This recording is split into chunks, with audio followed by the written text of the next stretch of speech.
Salam. Yay imtahanları yaxınlaşır artıq. Yay imtahanında iştirak edəcək abituriyentlər üçün abituriyentə kömək rubrikasında izahlarımızı davam etdiririk. Bugün bir neçə testlərlə işləyəcəyik. Əsas məqsədimiz testlərlə optimal necə işləmək lazımdır. Bunun üzərində deməli nümunələrə baxacağıq. 11-ci suala baxırıq test toplusundan mövzulararası əlaqədə. Ümumi qrammatik mənası və quruluşuna görə nəzərə almaqla nöqtələrin yerinə uyğun gələn sözləri müəyyən etmək lazımdır. Açar sözlərimizi müəyyənləşdiririk. Ümumi qrammatik məna nitq hissəsi, quruluş isə bilirik ki, sadə düzəltmə mürəkkəb və biz deməli belə cədvəllərdə vaxt itirməmək üçün necə işləməliyik?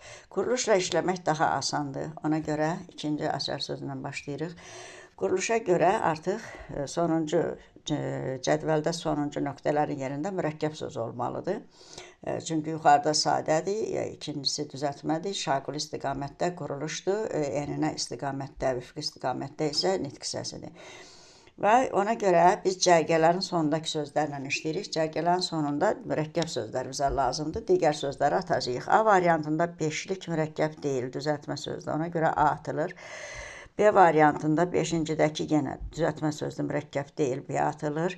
C variantı mürəkkəbdir, saxlayırıq. D variantı da mürəkkəbdir, 2,5 bunu da saxlayırıq. E variantı 5 cüt mürəkkəb söz deyil, N atırıq. Deməli, seçimimiz C və D arasında olacaq. Hər ikisində sonda mürəkkəb sözdür və saydır.